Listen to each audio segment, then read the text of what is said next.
আসসালামু আলাইকুম। Rexona cooking and ব্লগে আপনাদের সবাইকে স্বাগত। আশা করি আপনারা সবাই ভালো আছেন।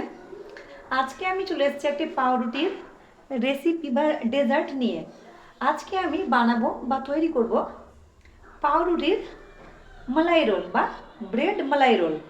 তার জন্য আমি এখানে স্লাইস যে ব্রেডগুলো হয় সেগুলো আমি 5টি স্লাইস নিয়েছি। এই যে পাউরুটির ব্রেডের যে সাইডে যে ব্রাউন কালার যে অংশটা আছে, এটাকে আমি সর্বপ্রথমে চাকু দিয়ে চারিদিকটা কিন্তু কেটে নেব। এই মিডিলে যে সাদা অংশটা এটুকুই কিন্তু আমি ব্রেড মালাই রোলে ব্যবহার করব। আর এই ব্রেড মালাই রোলের জন্য ভেতরের একটা পুর তৈরি করতে হবে আমাকে, সেটাই প্রথমে আমি রেডি করে নিব। আমি একটা পুর তৈরি করার জন্য একটা ননস্টিকের কড়াই নিয়ে নিয়েছি। আমি এখানে দিয়েছি 1.5 কাপ পরিমাণ লিকুইড গরুর দুধ। এটা আগে থেকে জাল করা আছে দুধটা। এটা যে আমরা যে কাপগুলো চা খাই সেই কাপ মাপ করে আমি 1.5 কাপ নিয়েছি। এবার এই দুধটা আমি কিন্তু গ্যাস এখনও অন করিনি। আর এখানে দিয়ে দেব 2 থেকে 3 চামচ হবে, 3 চামচও হবে না এই চিনিটা, এখানে আমি দিয়ে দিলাম। আর এখানে লাগবে গুঁড়ো দুধ, 4 চামচের 3 চামচ দিয়ে দেব গুঁড়ো দুধ, 2 চামচ 3 চামচ দিয়ে দিলাম। এবার ভালোভাবে এটাকে মিশিয়ে নেব, তারপরে গ্যাসটাকে আমি অন করব। আমার ভালোভাবে মেশানো হয়ে গেছে। এবার এখানে দিয়ে দিব, এটা হচ্ছে দুধের মালাই বা দুধের সর, এটা 3 চামচ মতো হবে। এর মধ্যে আমি দিয়ে দিব। আপনাদের হাতে কাছে যদি দুধের সর বা মালাইটা না থাকে তবে কিন্তু এখানে ফ্রেশ ক্রিম কিন্তু ব্যবহার করতে পারেন। দিলাম, ভালোভাবে একটু মিশিয়ে নেব দিয়ে গ্যাসের ফ্লেমটা আমি অন করে দেব। গ্যাসের ফ্লেমটা আমি অন করে দিয়েছি। এবার এটাকে মানে এই দুধটাকে অনবরত আমি নাড়ব যতক্ষণ না পর্যন্ত এটা বেশ ঘন হয়ে আসে।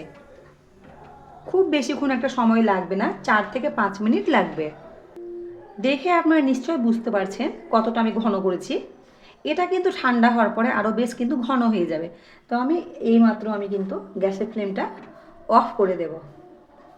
অফ করে দিলাম গ্যাসের ফ্লেম। এবার আমি এই যে পুরটা এটাকে আমি একটা বাটিতে ঢেলে নেব। তারপরে সেই একই কড়াইয়ে আমি ধুবো না কিন্তু কড়াইটা, এই কড়াইয়ে কিন্তু মানে ব্রেড মালাই রোলের জন্য যে মালাই যেটা সেটা আমি কিন্তু রেডি করব।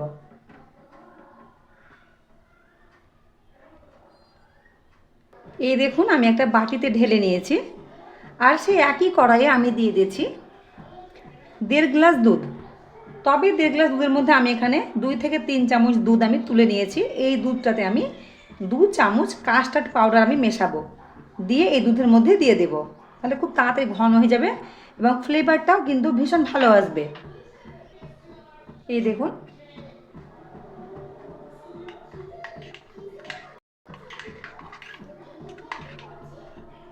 ভালোভাবে একদম গুলে নেবে যাতে গোটা না ধরে যায়। ভালোভাবে কাস্টার্ড পাউডারটা মেশানো হয়ে গেছে দুধের সঙ্গে। এবার আমি কড়াইয়ে দিয়ে দিব।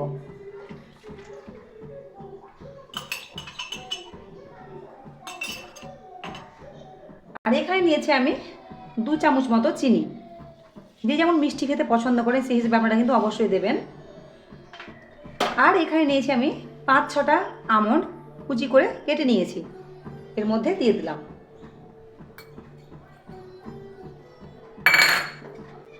গ্যাসের ফ্লেমটা আমি হাইতে করলাম। তো ভালোভাবে এটাকে নাড়বো। যখন দেখবো একটু ঘন হয়ে এসছে তখন গ্যাসের ফ্লেমটা আমি অফ করে নেব। খুব বেশিক্ষণ লাগবে না, 2 থেকে 3 মিনিট লাগবে। যেহেতু কাস্টার্ড পাউডার দেওয়া আছে খুব তাড়াতাড়ি কিন্তু ঘন হয়ে যাবে।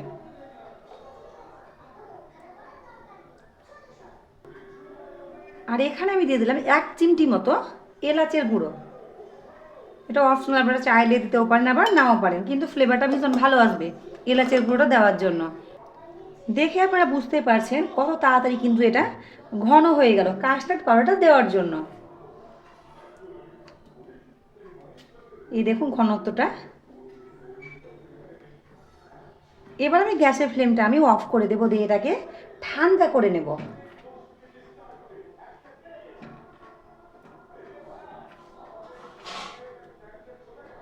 গ্যাসের ফ্লেমটা এবার অফ করে দিলাম। যতক্ষণ কাস্টার্ড মিল্কটা যতক্ষণ ঠান্ডা হচ্ছে, সেই মাঝে আমি যে ব্রেডগুলো নিয়েছিলাম সেগুলো সাইডগুলো কেটে বাদ দিয়ে দেব, সবগুলো ব্রেডের।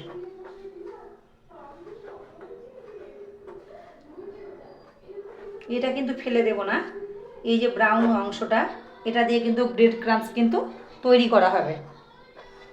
একই রকমভাবে সমস্ত ব্রেডগুলো আমি কাট করে নেব সাইডগুলোকে। এই দেখুন সমস্ত ব্রেডগুলো সাইডগুলো আমার কাটা হয়ে গেছে। এবার এই ব্রেডগুলোকে আমি বেলনা পেরে দিয়ে একটু করে বেলে নেব, হালকা করে একদম, যাতে আমার ব্রেডটা মানে রোল করতে সুবিধা হয়, তাই জন্য।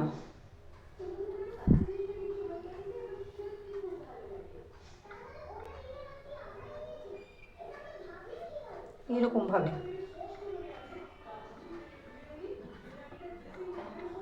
তাহলে কি এটা বেলে নিলাম, তাহলে একটু পাতলা হয়ে গেল, এই যে দেখে বুঝতে পারছেন।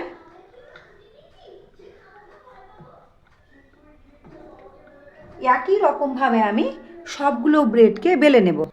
সবগুলো ব্রেড দেখুন একটু করে বেলে নিয়েছি। আমি একটা ছোট্ট থালা নিয়ে নিয়েছি, এতে আমি সেট করব ব্রেড মালাই রোলটা। এবার এখান থেকে একটা একটা করে ব্রেডগুলোকে নেব।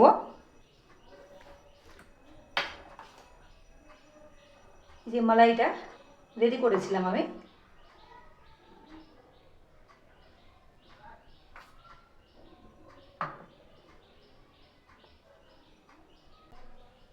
চারি সাইডে দিয়ে দিলাম, দিয়ে ব্রেডটাকে রোল করে নেব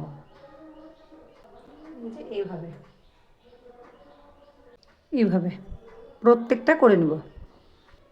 তাহলে সবগুলো ব্রেড দেখুন রোল করে আমি একটা সেই থালাটাতে নিয়ে নিয়েছি, সেট করে নিয়েছি। এবার যে মালাইটা রেডি করেছিলাম কাস্টার্ড পাউডার দিয়ে, এই যে দেখুন কতটা ঘন হয়ে গেছে। আর গার্নিশিংয়ের জন্য নিয়েছি আমি একটু পেস্তা কুচি নিয়েছি, আপনারা ইচ্ছে মতো কিন্তু ড্রাই ফ্রুটটা দিতে পারেন।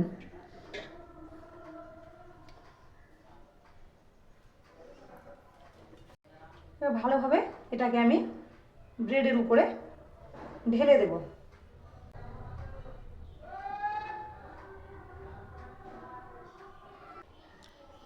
কাস্টার্ডটা দেওয়া হয়ে গেছে, এবার আমি সেই পেস্তা কুচিটা অল্প অল্প করে দিয়ে দেব। তাহলে দেখতে পেলেন কত সহজে রেডি হয়ে গেল ব্রেড মালাই।